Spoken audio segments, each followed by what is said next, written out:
Chapter 9. The Road. For 2 days after their audience with King Osric, the adventurers went to bed bone-weary. Many preparations had to be made in haste. Dried foods, skins of wine, bedding, and 100 other things were needed for the journey. Jewels had to be bartered for coins of gold, silver, and humble copper. Then there was the matter of the horses. One morning, Conan and Valeria strolled about the horse market while Subutai, the only experienced horseman among them, haggled over their mounts.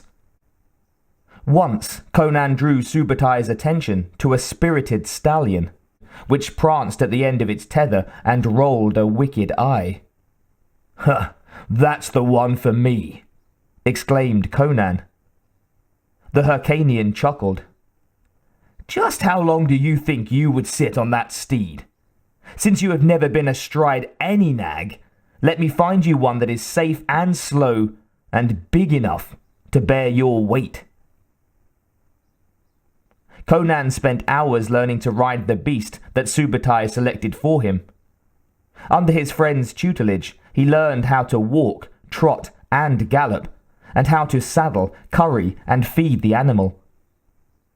Once, when a tumbleweed, driven by the wind, startled the horse, it moved with unexpected suddenness and threw its rider. Cursing, the barbarian picked himself up and set about catching his mount. "I told you to use your knees," admonished Subutai. "Never mind. If that's the worst tumble you ever take, you'll be luckier than most. We Curlates say that a man is not a horseman until he has had 7 falls."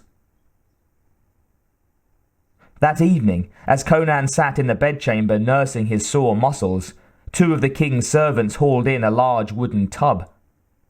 Other attendants appeared with buckets of steaming water.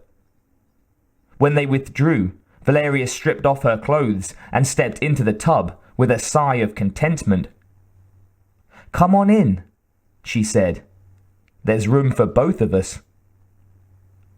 Conan shook his head. "Hot baths are unhealthy. Steam damages the lungs." "Rubbish! I've had hot baths all my life, and look at me. Besides, you don't smell like attar of roses. I'll scrub your back for you." Still, the barbarian refused. "Later, perhaps, when you are done." The girl sat in the tub, scrubbing her slender limbs. Suddenly, she turned to Conan. "To hellfires with Doom and the princess both. The man is evil. A sorcerer who can summon demons from the nether pits. Things like that which you slew on the parapet. As for the princess, why should we save her if she wants to die in his service? Let her reap the results of her folly. Besides, 'tis said this mountain of power, Doom's fortress, cannot be breached. It houses thousands of his followers. What chance have we against so many?" She stood up. "Throw me that towel, will you?" Bathed and dried, Valeria lay back on the huge bed, toying with her fistful of gems. She watched the firelight flicker across their polished surfaces as she let them trickle between her fingers, cascade down the cleft between her high breasts, and spill across her belly. Then she continued, "I've spoken to Subutai, and he agrees. We'd be fools to undertake so perilous a mission. Let us take what we have while we still have our lives. Forget Doom and his silly princess. What that king has given us, together with the gold we'll surely get when we sell the Serpent's Eye, we'll be rich, able to live like gentle folk." Conan sat on the edge of the bed, his thoughts inturned, his back to the girl. Valeria crawled over to him, spilling the jewels upon the coverlet.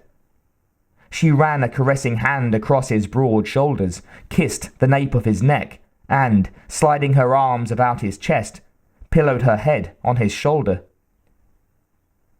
Seemingly oblivious to Valeria's beguilements, Conan sat motionless, staring at his closed fist. "Never have I had as much as I have now," the she-thief murmured dreamily. "All my life I've been alone. Often I've stared into the open jaws of death with none to care whether I lived or died. Alone in the cold and dark, I've peered into the huts and tents of others, and seen the warm glow of firelight and men and women sitting side by side, with their young playing at their feet. But I walked the world alone." She looked at Conan's face, but found it dark and somber. "Now I have you. We have warmth and passion and love, and we are rich. We need never face perils again in the getting of gold. Let us sit together with a lighted lamp to burnish darkness. Let some other lonely person look in and envy us." Valeria reached out, scooped up a handful of bright jewels, and poured them playfully down his naked chest. "Come, let us live." Wordlessly, Conan shook his head. Then slowly he opened his clenched hand. On his palm rested the bronze medallion taken from the altar of the serpent god. The plaque that bore the sigil of doom. Two snakes facing each other, upholding a black sun.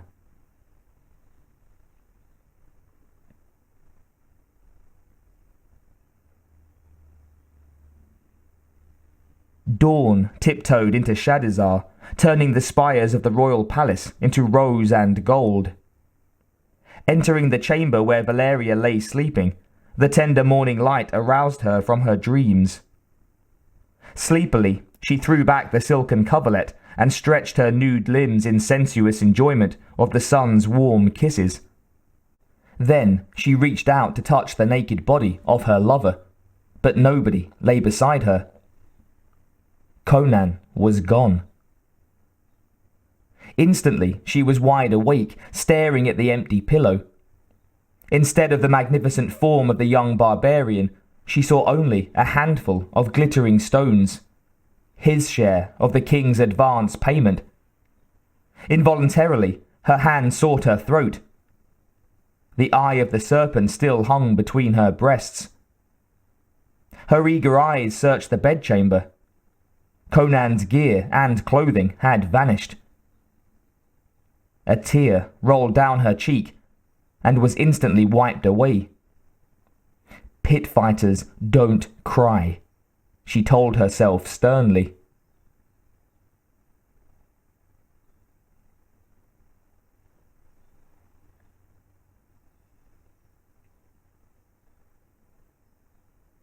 Far to the east of Shadizar, a lone rider picked his way through a pass in the Kanzankian mountains, where the foothills reached the stone-strewn steppe of the northernmost Chiran. It was Conan, but not the penniless runaway slave who once before traversed this forbidding land. The huge barbarian was now clad in the finest raiment, with a tunic of mesh mail over his clothing. He bore a steel cap on his head. At his side hung the ancient sword that he had taken from the cave of the grinning skeleton, now whetted to a razor edge and thrust into a splendid scabbard of reptile skin. To guard against the chill winds of early spring, he wore above his mail shirt a cloak of well-tanned wolfskin. Remembering the past, he rubbed the coarse black beard that shadowed his scarred face. The pitmaster, Togrul, had compelled his fighters to shave, lest they present their opponents with an advantage, and Conan had continued in this habit. But now, Eager to come to grips with doom, he had ignored the practice. The Cimmerian remembered, too, the lovely woman from whose encircling arms he had departed. Many years later, he told his scribe, "I knew Valeria would never understand. Her gods were not the northern gods. I turned east, but bowed my head to Valhalla. Crom awaited my vengeance upon my enemies with calm indifference. I knew my life hung on a slender thread, but I had no other course." For days on end, he rode along a narrow trail made festive with a profusion of wildflowers, red, blue, lavender, and yellow. Sometimes he bent low in the saddle to shield himself against a sudden storm, while winds and mountain-born sleet tore at his weather-ravaged face. From time to time, he paused to give the ponderous gelding Subutai had selected for him a few hours of grazing on the sparse vegetation. Whenever Conan feared that he might have strayed from his true path, he questioned those he met along the road. A lone shepherd, a ragged, toil-worn peasant, a nomad driving a creaking wagon crammed with his household goods, while his wife and sons herded his starveling cattle before him. Ever they directed him further to the east. One toothless peasant looked blankly at the imposing figure on his enormous steed. Conan showed him the symbol of the snake cult, the sigil of doom. The light of comprehension lit the besotted face, and the man responded, "Many go. Children mostly. They travel this way." He motioned with a weathered hand. Then reversing the direction, he added, "None travels back again." One day, the Cimmerian picked up a trail made by many feet. He quickened his pace, and before sundown saw a grey plume of dust staining the cerulean sky. Warily he approached, keeping the dust cloud in sight, and at length he overtook the source of the unwanted cloud. As he expected, it was a long procession of pilgrims headed for the sacred environs of Set, the snake god. Bedraggled youths and maidens, decked with wreaths and garlands of long-dead flowers, padded along, beating tambourines and singing their monotonous chants. Conan rode past them, eyeing the column watchfully. One or another of the votaries called out to him as he rode past, saying, "Come, O warrior, join with us! Throw away your sword and give yourself to time, to the earth, as we have done. Yield to fate. Come with us to the mountain of power." Smiling grimly, Conan shook his head and cantered on. Time enough to give oneself to the earth when life has fled, he thought. The trail sloped upward to a pass between two ridges of volcanic rock, and beyond them, on a level plain, a conical peak loomed high against the sky. In the distance, Conan could see the shimmering blue waters of the Valiant Sea, which reached to the horizon. From his high vantage point, the barbarian perceived another column of trudging pilgrims, half hidden in a cloud of dust, their rhythmic chanting carried to him on the ambient air. Conan paused on the uplands to breathe his mount and study the landscape that stretched before him in the lush greenery of its springtime foliage. Along the shores of the great inland sea, to the right of the mountain of power, lay a stretch of broken country from which thrust up a series of mounds. Abandoning the path beaten by the shambling feet of many pilgrims, Conan urged his nag towards the broken ground, half a league south of the mountain. When he came among them, he recognized the mounds as tumuli of the sort in which some primordial peoples were wont to bury their kings. Dominating the rest, one extensive mound rose to the height of several men and pressed outward to the width of half a bowshot. Around the base at intervals was set a row of pointed stakes, and on each he saw impaled the remains of a horse and mounted rider. Wind and weather had reduced most to simple skeletal states, decked only in bits of faded cloth and the remains of iron armor. Conan circled the heaped-up earth warily, a prickling of uncanny premonition roughening his hide.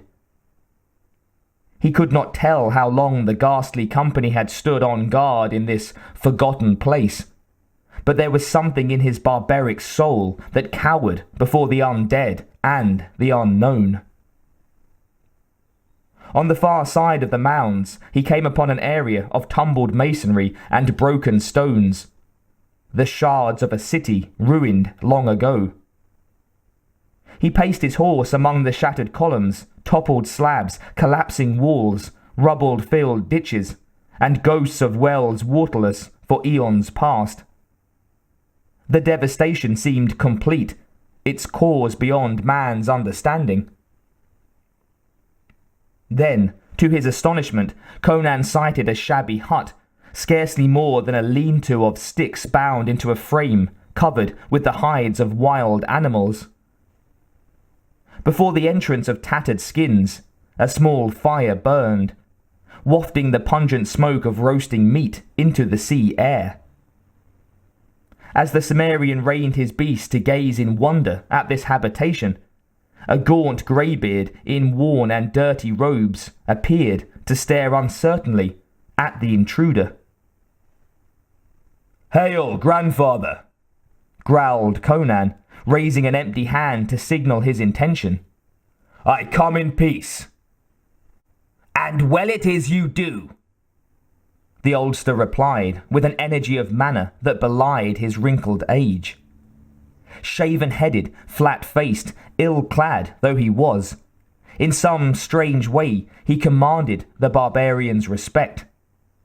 "Know, young warrior, that I am a wizard, and that this necropolis contains the bones of mighty kings and their restless spirits.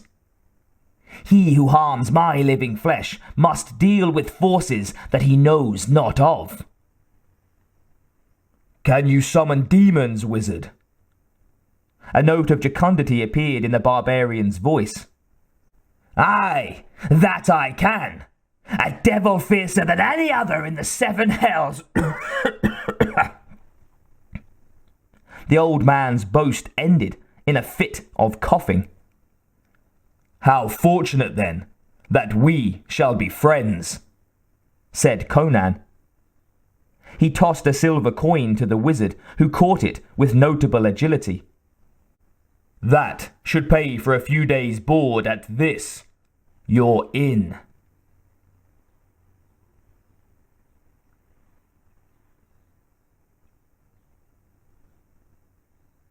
At sunset, Conan, having doffed his helm and mail, sat before the fire, gnawing on a piece of smoked meat and unleavened bread.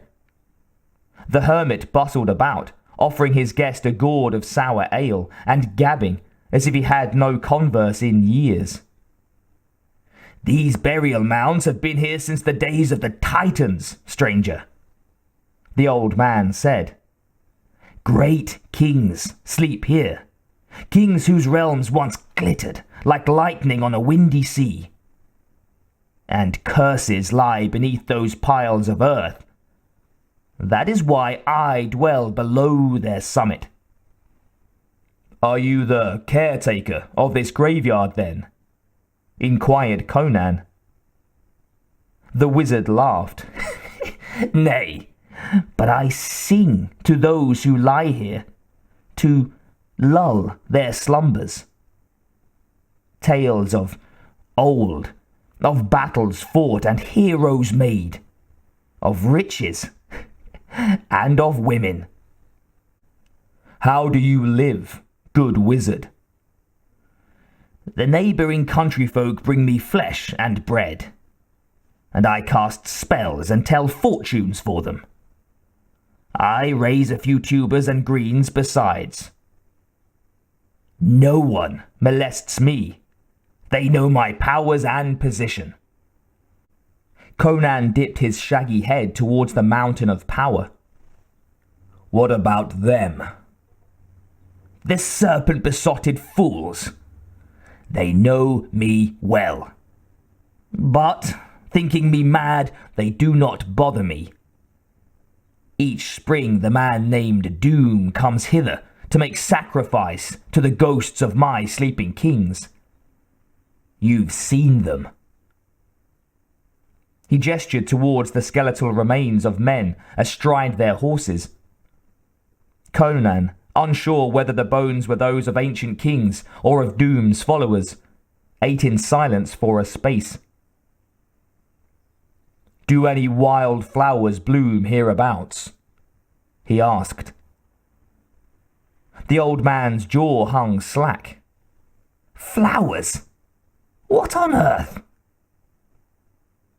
Then, recovering his composure, he said, "Yes, I suppose I can gather a few. A month ago, the plain was carpeted with them. What do you want with flowers?" "You'll see," said Conan.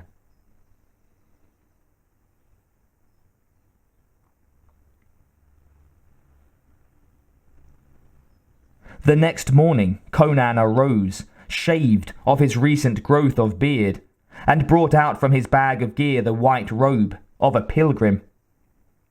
Thus clad, he spent an hour prowling the outskirts of the ruined city, plucking the sturdiest flowers he could find. When, after breaking his fast, the barbarian began to weave the blossoms into a wreath, the wizard eyed him with distaste. Unperturbed, Conan asked the Ancient One, "What know you of this Thulsa Doom?" "Rest assured, I am not one of his." Relief flooded the oldster's face, and he grinned a toothless grin. "Well, you don't much look like a pilgrim. If you mean to enter the mountain thus disguised, beware. Doom's people are deceivers, fierce and treacherous. Besides, you cannot wear that sword, even beneath your robe. They'd instantly perceive its presence." "Well then, I must needs do without." Conan reached under his robe, unbuckled the baldric, and handed the scabbarded blade to the wizard, saying, "Keep it oiled, and find forage for my horse. I'll reward you well when I return. If I return."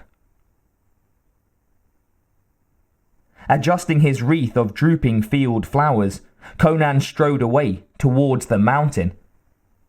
The wizard, muttering protective cantrips, watched him go.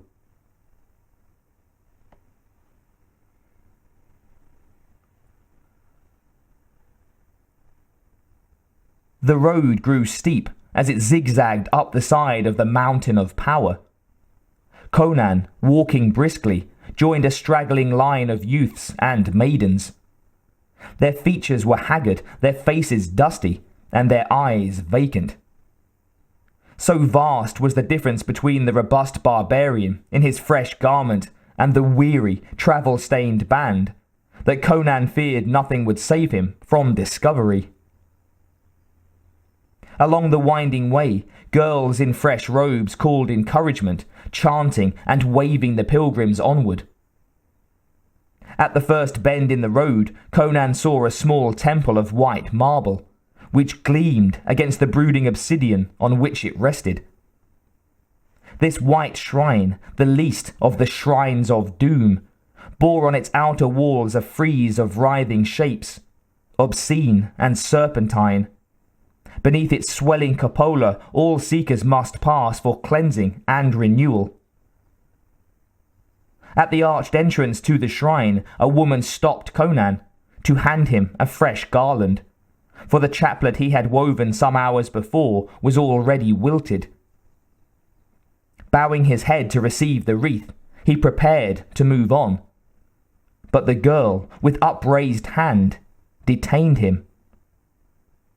Panic seized him until he realized this was a ritual greeting. "You must give up all that you hold, tall pilgrim," murmured the girl in a sing-song monotone.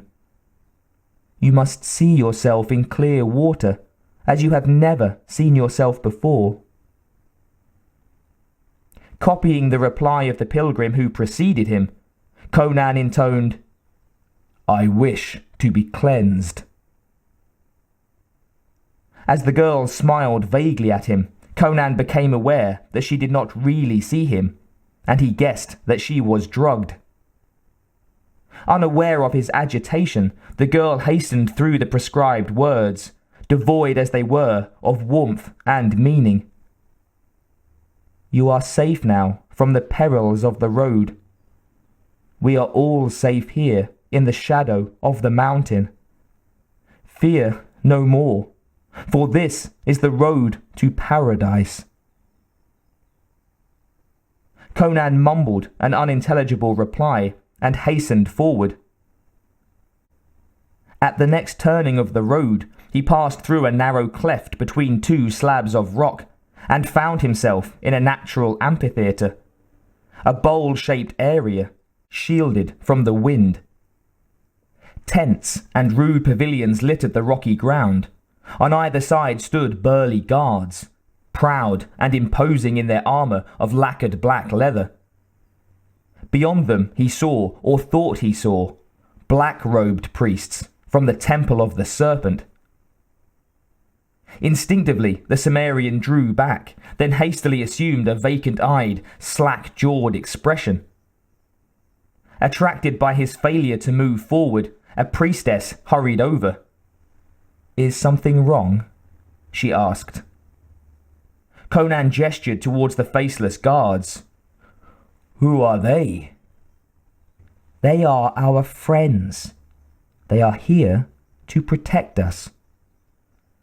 "To protect us? Protect us from what?" The priestess answered soothingly, as to a frightened child. "Very often from ourselves. Seldom do we know what is good for us. Always are we beset with doubts and fears. We are so blind that rarely can we discern the path of truth. Only the Master can set our feet upon the path to paradise." Gently taking his hand, she drew Conan to the rear of the procession of which he had been a part, and there she left him. Swept along with the rest, he found himself in a crowd of boys and youths who were being herded into a long line by several priests and ordered to strip off their travel-stained garments. On the far side of the amphitheatre, a line of women were vanishing from view. The wily barbarian stood, for a moment, undecided, among the bewildered throng. If he doffed his robe, the long dirk at his belt would instantly expose his imposture. As the line moved forward, he slipped between two tents and ran into a slender-robed and hooded priest. "Whither go you, brother?" asked the man mildly. I know not," stammered the Cimmerian. "I fear." "You fear to bear yourself, eh, lad? My boy, you should be proud of that splendid body." The priest reached out to touch him, but Conan fended off his hand. Undeterred, the priest continued. "How can you expect to reach the ultimate emptiness, my son, unless you have full knowledge of your body?" Conan spied a cleft in the rocks, well shielded from public view. "Can we not talk alone? where the others cannot see." Conan motioned to the alcove. With a thin and knowing smile, the robed man bent his footsteps thither, saying, "We priests know much about the bodies and souls of men. You need feel no shame." Once within the alcove, Conan turned. "Tell me," he asked with feigned innocence, "is the robe your only garment?" "Aye, my son. It is all good," grunted the barbarian and drove an elbow into the priest's ribs. As the bones cracked, only a strangled wheeze issued forth. Then a pit fighter's hammer blow broke the man's neck. A tall man in a hooded robe moved briskly through the line of naked pilgrims and headed for the temple. A priest, descending from the sanctuary, met his eyes and made a cryptic sign with his fingers. Conan clumsily mimicked the wordless greeting, and noting the look of puzzlement on the other's face, quickly moved on. A pair of priests went by, deep in a fiery argument. Conan saw that on each breast hung a medallion like that which he had taken from the altar in the Serpent's Tower. Fumbling inside his unfamiliar robe, he brought forth his sigil and, despite its clumsy thong, placed it in view. The temple guards, rough, half-witted fellows with beetling brows, looked sharply at the false priest. Then, seeing the medallion with its twin serpents, drew themselves to attention and let him pass. Thus Conan entered into the Mountain of Power.